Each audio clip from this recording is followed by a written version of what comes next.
اور ابھی آپ کو بتائیں کہ شادی کے خواہشمند افراد اور ہال مالکان کے لیے اچھی خبر، پنجاب حکومت کا شادی ہالز بند کرنے پر اتفاق، شادی ہال بند نہ کرنے کے حوالے سے سفارشات بھی وفاق کو ارسال کر دی گئی ہیں۔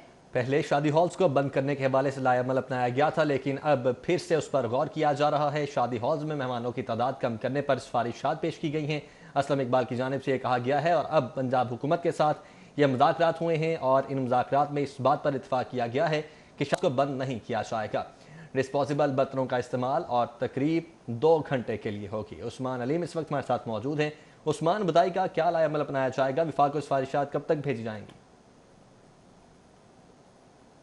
بالکل، صوبائی وزیر صنعت و تجارت میاں اسلم اقبال کے زیر صدارت اجلاس جو ہے وہ سیکریٹریٹ دربار ہال میں منعقد ہوا، جس میں تاجروں کی بڑی تعداد نے شرکت کی اور مارکیٹ میں درپیش جتنے بھی مسائل تھے ان کے بارے سے آگاہ کیا، جبکہ کرونا کے حوالے سے جو SOPs ہیں ان پر عمل درآمد کا بھی جائزہ لیا گیا اور مارکیٹوں کی بندش کے حوالے سے بھی تفصیلی طور پر جو گفتگو ہے وہ کی گئی۔ میاں اسلم اقبال صاحب ہمارے ساتھ موجود ہیں، ان سے جانتے ہیں۔ سر بتائیے گا، مارکیٹوں کو فائنل بند کرنے کا ٹائم جو ہے وہ کیا ڈیسائیڈ ہوا ہے؟ کوئی 10 کہتا ہے، کوئی 8 کہتا ہے، تو اس میں کیا جو ہے وہ پیش رفت کی گئی ہے؟ دیکھیں، گزارش یہ ہے کہ جو حکومت کی طرف سے نوٹیفیکیشن ہے وہ 7 بجے تک کا ہے، تاجروں کی طرف سے 8 بجے تک کا ہے، اور نہ صرف اس کووڈ کے دوران بلکہ تاجروں نے کہا ہے کہ ہمیں مستقل طور پر 8 بجے تک کا ٹائم ہمارا کر دیا جائے مارکیٹوں کا، اور 8 بجے کے بعد مارکیٹیں بند ہوں۔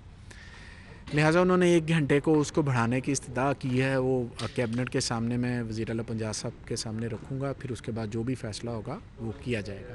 مارکیٹوں کے اندر جو SOPs کی امپلیمنٹیشن کے لیے وہ ہم نے زحمت دی تھی تمام کو، اور ان کے ساتھ کافی لمبا سیشن ہم نے کیا، 1.5-2 گھنٹے کا سیشن کیا۔ اس 2 گھنٹے کے سیشن کے اندر جو چیزیں آپس میں طے پائی ہیں ان کو لکھا گیا۔ میٹنگ ہوئی میری۔ اقبال کا کیا کہنا ہے؟ آپ نے ملاحظہ کیا۔ عثمان، بہت شکریہ آپ کا۔ ملک بھر میں میڈیکل اینڈ ڈینٹل کالجز میں داخلوں کی انٹری ٹیسٹ منسوخ کیے گئے۔ سندھ ہائی کورٹ کے حکم پر 15 نومبر کو ہونے والا MD کیٹ منسوخ، نصاب کی تیاری اور قواعد و ضوابط پورے نہ کرنے پر ٹیسٹ منسوخ کرنے کا حکم دیا گیا۔ پاکستان میڈیکل کمیشن کو از سر نو نصاب کی تیاری کی ہدایت کر دی گئی ہے۔ زاہد چودھری اس وقت ہمارے ساتھ موجود ہیں۔ زاہد، منسوخی کی وجہ کیا ہے؟ جی، پاکستان میڈیکل کمیشن کی جانب سے یہ فیصلہ کیا گیا تھا کہ پنجاب سمیت ملک بھر میں اس مرتبہ جو سرکاری اور پرائیویٹ میڈیکل کالجز ہیں ان میں داخلوں کے لیے جو انٹری ٹیسٹ ہے وہ نیشنل لیول پہ کنڈکٹ کیا جائے گا، اور اس کے لیے پاکستان میڈیکل کمیشن نے جو ہے جو نصاب تیار کیا تھا اس پر شدید نوعیت کے اعتراضات اور تحفظات سامنے آئے تھے کہ بہت سارے صوبوں میں جو ہے وہ یہ نصاب پڑھایا نہیں جا رہا تھا یا وہ اس سے کانٹراڈکٹ کر رہا تھا، جس کی وجہ سے اسٹوڈنٹس جن کی تعداد لاکھوں میں ہے ان کو شدید ذہنی اذیت جو ہے وہ اس کا سامنا کرنا پڑ رہا تھا۔ اس تمام صورتحال پر سندھ ہائی کورٹ سے رجوع کیا گیا متاثرہ بچوں کی جانب سے، جس پر سندھ ہائی کورٹ نے یہ فیصلہ دیا ہے کہ پاکستان میڈیکل کمیشن نے جو 15 نومبر کو MD کیٹ کا انعقاد کرنا تھا نیشنل لیول کے اوپر، اس کو منسوخ کر دیا گیا ہے اس فیصلے میں، اور اس کے ساتھ ساتھ یہ ہدایت کی گئی ہے کہ جو نصاب ہے وہ از سر نو PMC مرتب کرے اور ایڈمیشن بورڈ بنائے اور میڈیکل اتھارٹی کا قیام عمل میں لایا جائے، اور تمام کوڈل فارمیلٹیز، قواعد و ضوابط جو ہیں ان کو ملحوظ خاطر رکھتے ہوئے جو ہے جو MD کیٹ ہے اس کا انعقاد کیا جائے۔ پاکستان میڈیکل کمیشن نے سندھ ہائی کورٹ کے حکم پر ملک بھر میں جو انٹری ٹیسٹ ہے میڈیکل اور ڈینٹل کالجز میں داخلوں کا جو 15 نومبر کو ہونا تھا اس کو منسوخ کر دیا ہے۔ باضابطہ طور پر اس کے اعلان کر دیا گیا ہے کہ 15 نومبر بروز اتوار کو ہونے والا جو MD کیٹ کا امتحان ہے وہ منسوخ کر دیا گیا ہے، اور پاکستان میڈیکل کمیشن اب یہ تمام قواعد و ضوابط پورے کرنے کے ساتھ ساتھ نصاب جو ہے وہ نئے سرے سے مرتب کرنے کے بعد MD کیٹ نیشنل لیول کے اوپر نصاب نئے سرے سے مرتب کیا جائے گا۔ زاہد چودھری، آپ ہمیں اپڈیٹ کر رہے تھے، بہت شکریہ آپ کا۔ اور مالی مشکلات کا شکار صوبہ پنجاب میگا پروجیکٹس نجی شعبے کی شراکت سے مکمل کرنے کا حتمی فیصلہ کیا گیا ہے۔ وزیر اعظم کا میگا پروجیکٹس میں نجی شعبے کی شراکت یقینی بنانے کا حکم، مواصلات اور تعمیرات کے منصوبے شعبے کی شراکت سے مکمل ہوں گے۔ Housing and public health engineering کے منصوبے بھی شراکت سے مکمل کیے جائیں گے۔ لوکل گورنمنٹ، صحت اور تعلیم میں نجی شعبے کی شرکت یقینی بنائی جائے گی۔ اسی پر مزید تفصیلات جانیں گے، علی رامے سے اپڈیٹ کیجیے گا۔ حکومت آئے روز وفاق سے اضافی فنڈ کی ڈیمانڈ تو کرتی ہے، لیکن اب ترقیاتی منصوبہ جات کی تکمیل کے لیے وفاق کی طرف سے پنجاب حکومت کو واضح ہدایت جاری کی گئی، اور اس میں وزیر اعظم پاکستان نے بھی وزیر اعظم پنجاب سردار عثمان بزدار کو کہا ہے کہ جو پبلک پرائیویٹ پارٹنرشپ ہے اس کے تحت پروجیکٹس کی تکمیل کو یقینی بنایا جائے اور اس میں اضافہ بھی کیا جائے۔ اب کیونکہ پی این ڈی بورڈ کی طرف سے بھی تمام صوبائی محکموں کو کہا گیا ہے کہ ہر محکمہ ہر سیکٹر جو ہے وہ اپنے 5 ایسے ترقیاتی منصوبہ جات جو میگا پروجیکٹ ہیں ان کو پبلک پرائیویٹ پارٹنرشپ کے تحت مکمل کریں، یعنی کہ نجی جو سرمایہ کار ہیں ان کا سہارا لیا جائے۔ حکومت پنجاب کے پاس اتنا بجٹ نہیں ہے کہ وہ ان عوامی سطح کے جو ترقیاتی منصوبہ جات ہیں ان کو مکمل کر سکے، تو اسی کی بنیاد پر فیصلہ کیا گیا کہ کیوں نہ جتنے بھی سیکٹر ہیں وہ 5 اپنے پروجیکٹس پبلک پرائیویٹ پارٹنرشپ کے تحت میں وہ حکومت پنجاب کو پیش کریں گے، تاکہ ان کی اپروول دینے کے بعد ان کو نجی سرمایہ کاروں کی مدد سے اور ان کو مکمل کیا جائے، اور جو عوامی سطح کے پروجیکٹس ہیں تاکہ وہ بروقت ان کی سہولیات جو ہیں وہ براہ راست عوام کو مل سکیں۔ جی ٹھیک ہے علی رام، بہت شکریہ آپ کا۔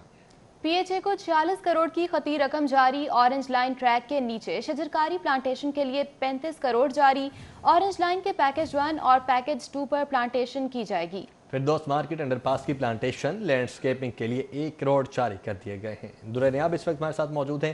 درنیاب، فنڈز تو جاری کر دیے گئے ہیں، کوئی ٹائم فریم بھی دیا گیا ہے؟ جی بالکل، پی ایچ او کو فنڈز اور مالی مسائل کا سامنا تھا اور بہت سارے شہر کی پلانٹیشن ورک جو ہیں وہ ہونا باقی تھی، خاص طور پہ اورنج لائن کے نیچے پلانٹیشن ورک کا کام اور لینڈسکیپنگ کا کام ہونا باقی تھا۔ اس لیے D G P H A Jawad Qureshi نے فنڈز کی استدعا کر رکھی تھی۔ پی ایچ اے کو اب ٹرانسپورٹ ڈپارٹمنٹ کے توسط سے 35 کروڑ روپے اورنج لائن کے لیے جاری کیے گئے ہیں۔